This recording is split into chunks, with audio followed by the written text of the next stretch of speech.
No FCS player has ever won the Heisman Trophy, but Shedeur Sanders is trying to change history and make that trip to New York, bring the trophy back with him to JSU. His father and coach at Jackson State, Deion Sanders, started the Heisman campaign a couple weeks ago, but we know he's a guy who loves the hype. He loves the attention. He's got Snoop Dogg, Rick Ross on campus. So, Clint, is it just the fanfare around the program at this point, or is Shedeur a legit Heisman candidate?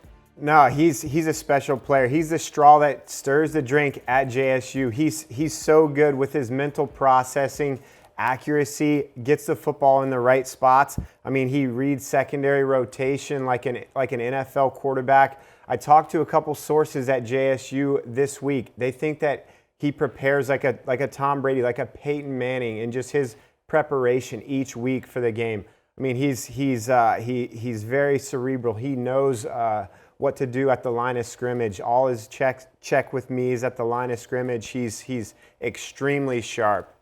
You know what might have some influence on the Heisman voters is his stats. So let's take a look at those and how those compare to the FBS quarterbacks who are front runners for the Heisman Trophy right now. You see his passing yards far beyond any of the guys on the board. Completion percentage at over 73%, also higher, and his 25 total touchdowns, second only to CJ Stroud.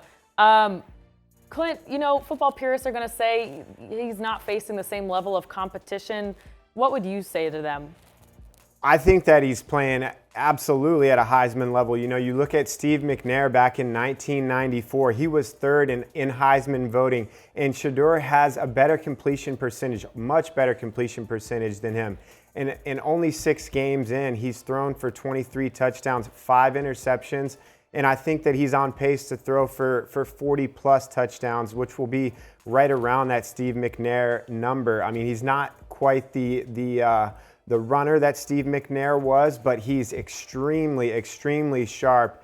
I mean, he's definitely the MVP for this team. I think if he went to the Power 5 level, he would do the exact same thing. I think he is that good, you know, with his anticipation, with his timing, with all the intangible things that you need at the quarterback position.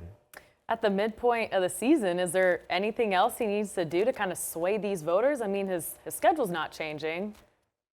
Well, we'll see. I mean, everybody says, well, is he going to go with Deion to another Power 5 school if Deion leaves? And I think that he would have great success throwing to better receivers. Nothing against the receivers that they have, but if he went to a school like that, he would absolutely crush it at the Power 5 level. And you know, he's not the biggest, he's not the strongest, but all of the things that he does, other than those physical qualities, are what sets him apart. What he does so well. I think that he's a really special quarterback that can be a high round draft pick. You know, he still has 2 years to develop. All right, well, he's got the last half of the season to prove it, and even if this isn't the year, he's a sophomore, so he's got 2 more years of development to join the Heisman race again. All right, we'll be keeping an eye on Jackson State, so for coverage on JSU and all of college football, stay tuned with us at 247sports.com.